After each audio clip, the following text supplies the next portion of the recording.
Hello friend, જય શ્રી કૃષ્ણ. સ્વાગત છે તમને બધા મારી ચેનલ આશા કિચનમાં. આજે આપણે બનાવવાના છે બટેકાનો નાસ્તો. એકદમ ચટપટો અને કુરકુરો નાસ્તો બનીને તૈયાર થશે. આપણે આ નાસ્તો છે ફટાફટ બનાવીને તૈયાર પણ કરી શકે છે. આમાં વાર પણ નથી લાગતી. જો તમારે સાંજે બાફેલા બટેટા ફ્રીજમાં પડ્યો હતો તો સવારે તમે કાઢીને આ નાસ્તો માત્ર 10 જ મિનિટમાં બનીને તૈયાર થઈ જાય છે અને બાળકોને લંચ બોક્સમાં પણ તમે આપી શકો છો. એકદમ ટેસ્ટી એવો નાસ્તો બનીને તૈયાર થાય છે. તો ચાલો બનાવવાનું શરૂ કરીએ. તેની માટે છે મેં 2 મોટા બટેટા લઈ લીધા છે કાચા. તેને છાલ હટાવી લીધી છે અને પાણીથી સરસ રીતે વોશ કરી લીધા છે. અને તેને બટેટાને છે આવી રીતે મોટા મોટા કટ કરવાના છે. એક સોસપેન લીધું છે, તેમાં આવી રીતે મોટા મોટા આપણે કટ કરી લેશું. જો બટેટાને સરસ રીતે આવી મેં કટ કરી લીધા છે. હવે છે તેમાં આપણે 2 ગ્લાસ જેટલું આપણે પાણી એડ કરી દેશું. હવે છે 2 ગ્લાસ પાણી એડ કરી દીધું છે. તેમાં 1 ચમચી જેટલું આપણે નમક એડ કરી દેશું. નમક એડ કરીને ચમચીની મદદથી સરખી રીતે આવી રીતે મિક્સ કરી લેવાનું છે. સરસ રીતે મિક્સ થઈ ગયું છે.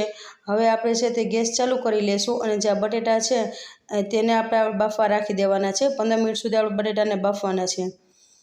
હવે છે આપણે ચેક કરી લઈએ બટેટા સરસ રીતે બફાઈ ગયા છે કે નહીં. જો હવે આપણે ચેક કરી લઈએ છીએ બટેટા છે સરસ રીતે એવી રીતે બફાઈ ગયા છે. હવે તેને આપણે ગેસ છે તે બંધ કરી દઈશું. હવે તેને આપણે સાઈડ પર રાખી દઈશું.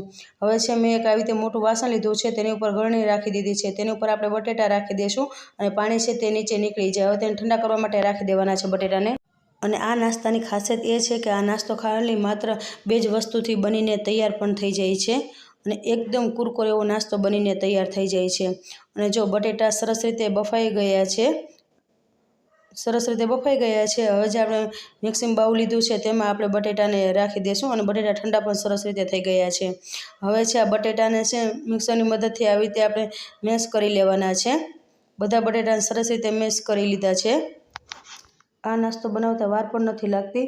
ઝટપટ બનીને તૈયાર થઈ જાય છે. બધા સહેલાઈથી આ નાસ્તો બનાવી પણ શકે છે.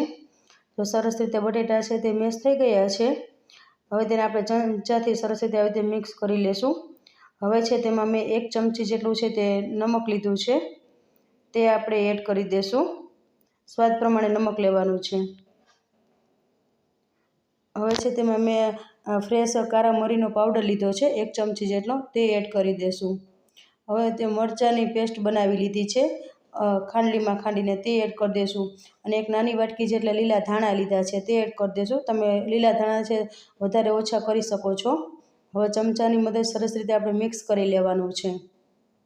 હવે આપણે આમાં એક વસ્તુ એવી ઉમેરશું જેથી આપણો નાસ્તો છે એકદમ કુરકુરો બનીને તૈયાર થશે. મેં છે તે કોર્નફ્લોર લીધો છે. 3 ચમચી જેટલો આપણે કોર્નફ્લોર લઈશું. જો તમારી પાસે કોર્નફ્લોર ના હોય તો તમે મેંદાનો ઉપયોગ કરી શકો છો અથવા તો ચોખાનો લોટ પણ તમે ઉપયોગ કરી શકો છો. અને જો એવું લાગે તો તમે અડધો કોર્નફ્લોર અને મેંદાનો અડધો લોટ એ બેનો પણ ઉપયોગ કરી શકો છો. હવે ચમચાથી સરસ રીતે આવી રીતે મિક્સ કરી લેવાનું છે. હવે છે મેં તેમાં 1 ચમચી જેટલા અજમા લીધા છે. અજમાને આવી રીતે હાથથી ક્રશ કરી લેવાના છે. હાથથી ક્રશ કરીને પછી આપણે તેમાં એડ કરી દઈશું. હવે ચમચાથી સરસ રીતે બધું મિક્સ કરી લેવાનું છે. અને આમાં પાણીનો ઉપયોગ જરા પણ કરવાનું નથી. આપણે કોર્નફ્લોર નાખ્યો છે તેનાથી જ આપણે આમાં છે બટેટામાં બાઇન્ડિંગ આવી જશે અને લોટ સરસ રીતે બંધાઈ જશે. જો હાથથી સરસ રીતે આવી રીતે મસળી લેવાનું છે. બાફેલા બટેટા છે એટલે એમાં થોડું પાણી તો આપણે રિલીઝ થતું જ હોય છે. એટલે જો આવી રીતે સરસ રીતે લોટ બંધાઈ જશે. જો લોટ સરસ એવો આપણો બંધાઈ ગયો છે, જો તમે જોઈ શકો છો. હવે છે તે મેં ચોપિંગ બોર્ડ લીધું છે. તમે પાટલી પર વણી શકો છો. આવી રીતે ગુંડું લઈ લીધું છે. તેમાં આપણે અડધો લુવો લઈ લેશું અને અડધો છે તે આપણે રાખી દઈશું. હવે આવી રીતે ગોળ કરી લેવાનું છે હાથની મદદથી. હવે છે તેમાં મેં 2 ચમચી જેટલો છે તે કોર્નફ્લોર લીધો છે. લોટને આવી રીતે બધી બાજુ આપણો કોર લોટ છે તે આવી રીતે પાથરી દેવાનો છે. તેની ઉપર છે આપણે આવી રીતે જે આ નાસ્તો બનાવેલું ગુંડું વારેલું છે તે લઈ લેશું. હવે વેલણ લઈ લઈશું. તેને આવી રીતે આપણે વણી લેવાનું છે. તમે જેવી રીતે ફાવે તે રીતે તમે વણી શકો છો. જો હું આવી રીતે લાંબુ આવી રીતે વણી લઉં છું. જો આવી રીતે વણી લીધું છે અને તેની સાઈડ છે થોડીક જાડી રાખવાની છે. રોટલી જેવી પાતળી નથી કરવાની. તો સરસ રીતે વણાઈ ગયું છે. હવે બધી બાજુઓ છે તે આવી રીતે વધારાનો ભાગ છે તે આપણે કાઢી લેવાનો છે. મેં આવી રીતે કટર લીધું છે. નાનું તમે ચાકાની મદદથી પણ કરી શકો છો. જો બધો વધારાનો ભાગ છે તે હું કાઢી લઉં છું અને લાંબો ચોરસ ટુકડો બનાવી લઉં છું. હવે છે તેને આપણે આ જે લોટ વધ્યો છે તેને પાછો આપણે આવી રીતે વણી લેવાનું છે. હવે જો આવી રીતે ઊભા કટ મેં કરી દીધા છે. તેવી જ રીતે છે તે આપણે આડા કટ કરી લેવાના છે. તમને જે શેપ પસંદ હોય એ શેપમાં તમે કરી શકો છો. હું ચોરસ શેપમાં કટ કરું છું. તમને એક પીસ કાઢીને પણ તમને બતાવી દઈશ. જો આવી રીતે છે, જો ચોરસ આવી રીતે ટુકડા મેં બનાવી લીધા છે.